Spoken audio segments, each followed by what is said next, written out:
decoration. Ayan, mga decoration. Kung saan kami nanggaling. Ayan. Bumibili kami ng souvenir yan, guys. Pangdikit sa refrigerator. Tuwing namin, bakasyon. Kung saan na lugar. Yan, iniipon namin yan, dinidikit. Dinidikit yan. So, dito na naman tayo, guys. Dumi talaga ng kusina.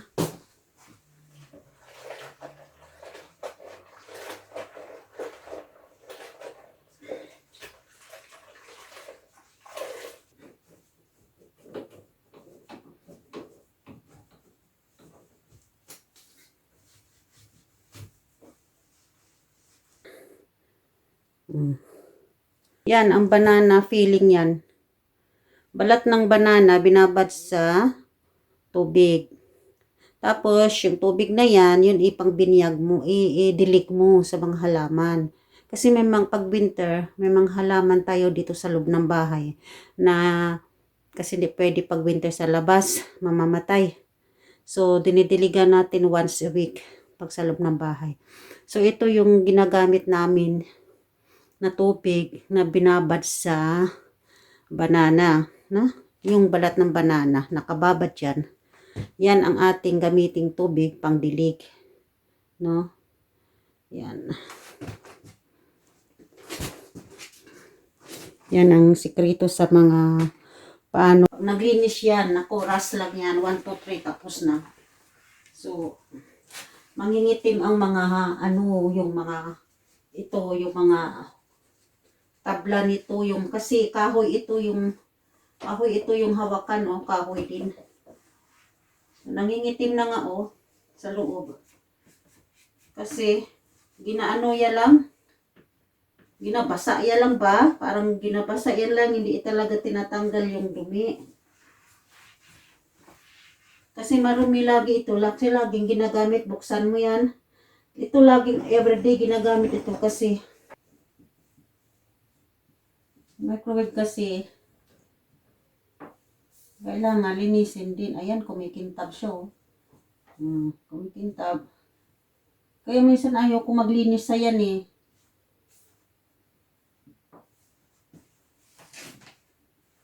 Kaya, buti pa nga ako maglinis, guys. Kasi pag siya naglinis, talagang marumi pa rin. Tapos, nasisira yung gamit. Kasi di ba pagbasa, tapos hindi na matuyo, kalawang. So, ang gamit, nakakalawang sa kanya. Natakot ako na lahat gamit namin, magkalawang. Pati kaldero, kawali, magkalawang yan pag naghugas siya. Kasi, kaya ako pag by time, nag-general cleaning ako dito, inuulit ko yung mga ginagawa niya sa buong linggo na yan na binigyan ko ng trabaho. Nibigyan ko sa trabaho kasi wala nang ginagawa yan. Piksyonado na kasi.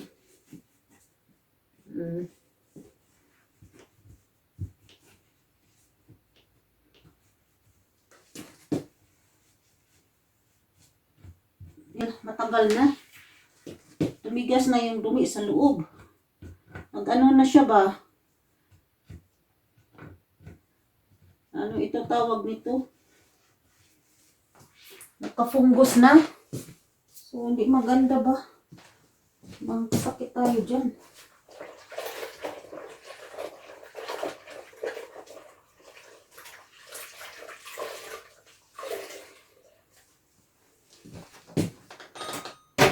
Ano guys,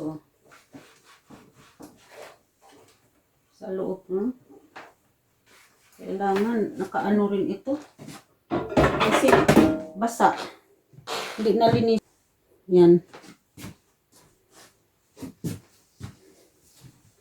Ito, may mancha rin kasi lagi itong binubuksan ba.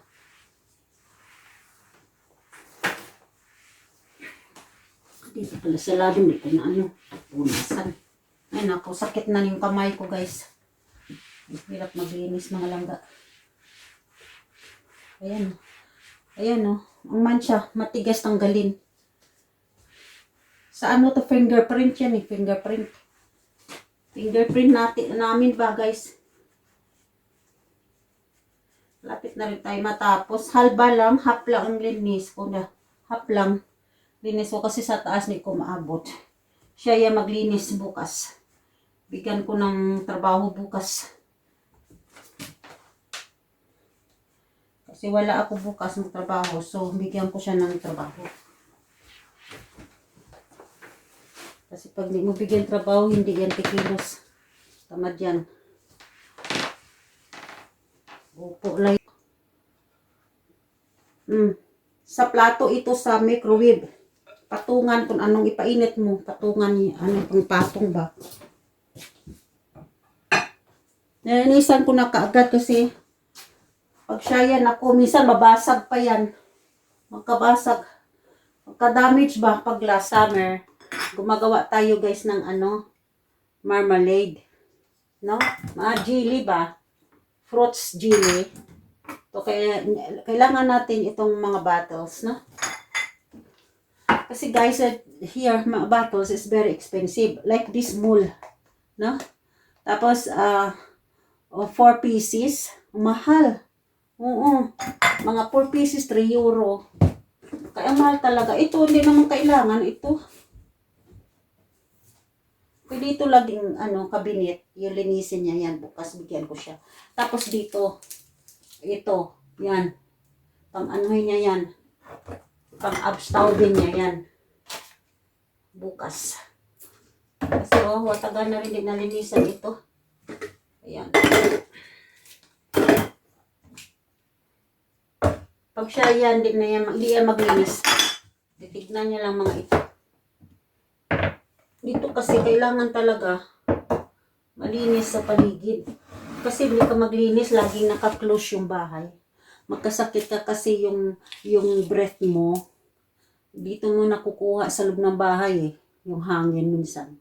Pag sa loob ka ng bahay. Kasi malamig. Lalo na ngayon malamig. Hindi ka maka-open ng bintana.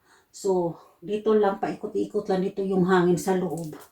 Yun. Tapos, yun ang gina-breathing mo. Kaya magkasakit ka pag hindi malinis yung bahay. Kasi, siyempre yung bahay hindi naman talagang malinis na malinis. Meron yan nakatagong mga bakterya, di ba? So, sasama yan sa hangin. Ang bakterya. So, ngayon, maano mo yun. O, tignan mo, may laking bote, sa, marmalada. Ang dami na naipon na, bottles, na. Mayaman tayo sa bottles, guys, ngayon. Nang last year, wala akong masyadong bote. Binigyan ako ng kaibigan ko. Lalagyan ng marmalada. Ito pala yung tea, Ito, kailangan pala yung tea nito, Magluto tayo ng tea.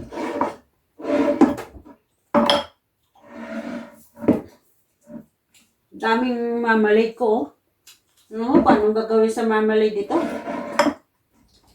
Nagustuhan yan sa Philippines. Ito. Marmalade din, Ito pala yung roti bete. Ay, kainin natin ito, guys. Maano yan. Masustansya. Tingnan mo, may mga dito, peanut butter. Peanut butter ito, Kontrolin yung mga dito kasi nandito lahat yun. Package ako, package na lahat ito. Para wala na akong liputin dito. Yan natin mga ganito. Package.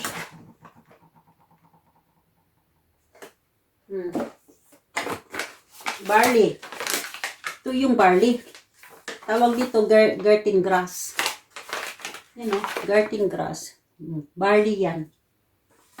Akong nag-inom nito. Yung bread na dry na hindi na nakain, iniipon namin ito kasi binibigay ko sa kapatid ko. Kasi may may manok. Pinapakain nila sa manok ito.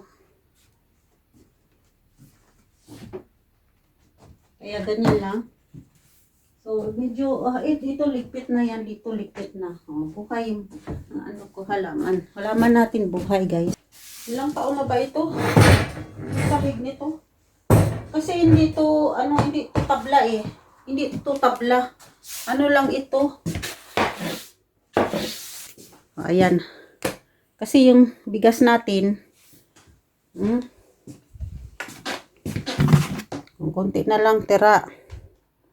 Yan. Ating rice. So, atin ito, ibuhos yung natira sa sako. Ibuhos na natira eh. Ito, natira. Ibuhosin natin dito guys. Ito naman lang. Hindi tayo makakirap ba?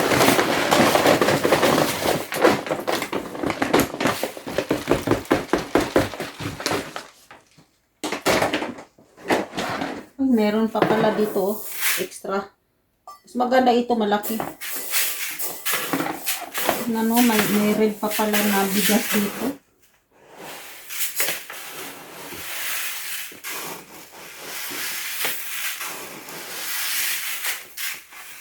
Kasi nakahalo yung red. Yung red na bigas guys. Kahalo siya. Tingnan mo. May red siyang bigas. Yan. Binigay kasi ng kapatid ko yung red. So, ginmix na lang natin dito. Ayan, di siya puno, oh. Puno. Na ano na lang ito. Isang buwan siguro, ubos na ito. Bigyan na naman tayo ng bago, guys.